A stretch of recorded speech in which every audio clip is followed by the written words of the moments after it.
magandang gabi po sa lahat.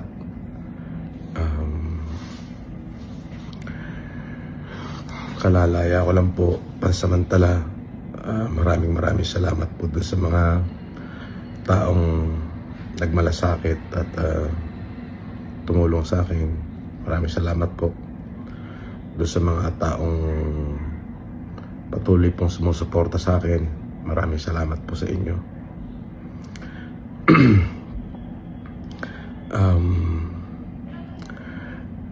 Medyo masakit lamang po yung pangyayari.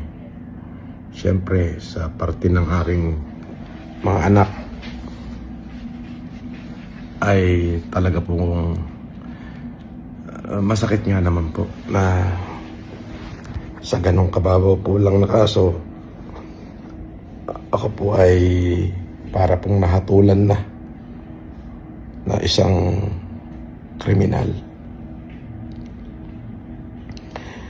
Ako po ay may pagkakamali, maaari, at tama naman po yung ginawa nila na ako ay hulihin, sapagkat yun naman po ay bahagi ng kanilang trabaho. Ngunit po yung ako naman po ay ipinahiya nila na para bagang tinalupan na ho nila ako ng buhay.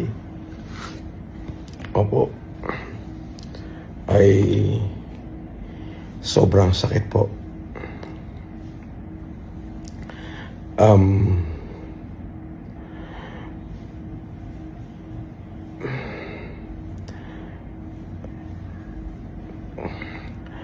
Para ho doon sa mga kapulisan, hindi na po ako magkakaso sa inyo. Pinagpapasa Diyos ko na lang ho.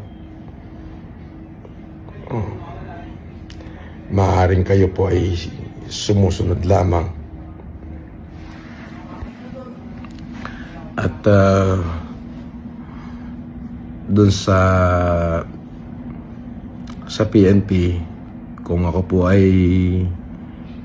nakagawa ng pagkakamali dahil po dyan sa kumalat na litrato ng pagsusuot ng kung saan ako po ay nakasuot ng police uniform, humingi rin ho ako ng kapatawaran sa inyo kung sa tingin nyo po ay kalabisan at kawalang paggalang yung aking nagawa.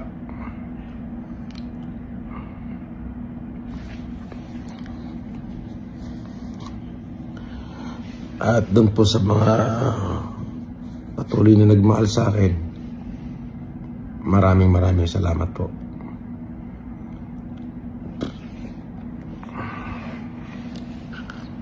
At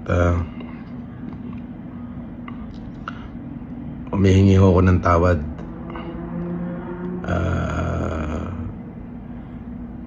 sa mga taong na-offend ko. Mahirap hong isuko ang karapatan. Yung karapatang mabuhay, yung karapatang tratuhin tama. Hindi ko siya kayang isuko eh. Salamat din ho dun sa nagsimpatya sa akin. Maraming salamat po.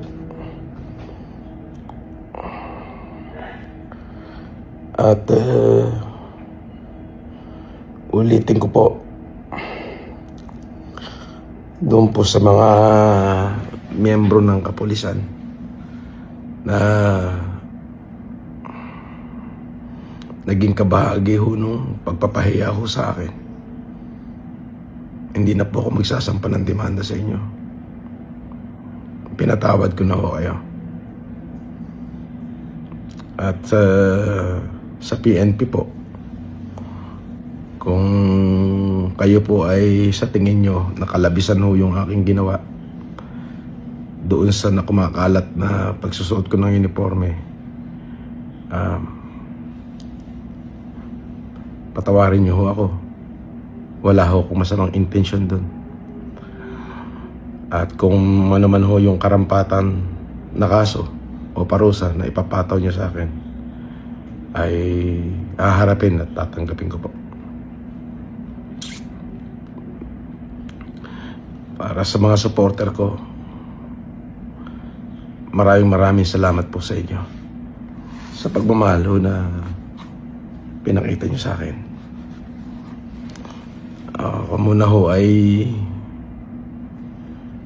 magpapahinga muna at talaga hong sobrang napagod po yung aking katawan.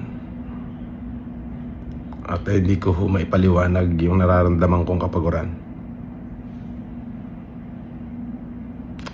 Salamat po sa pagmamahal at pagsuporta.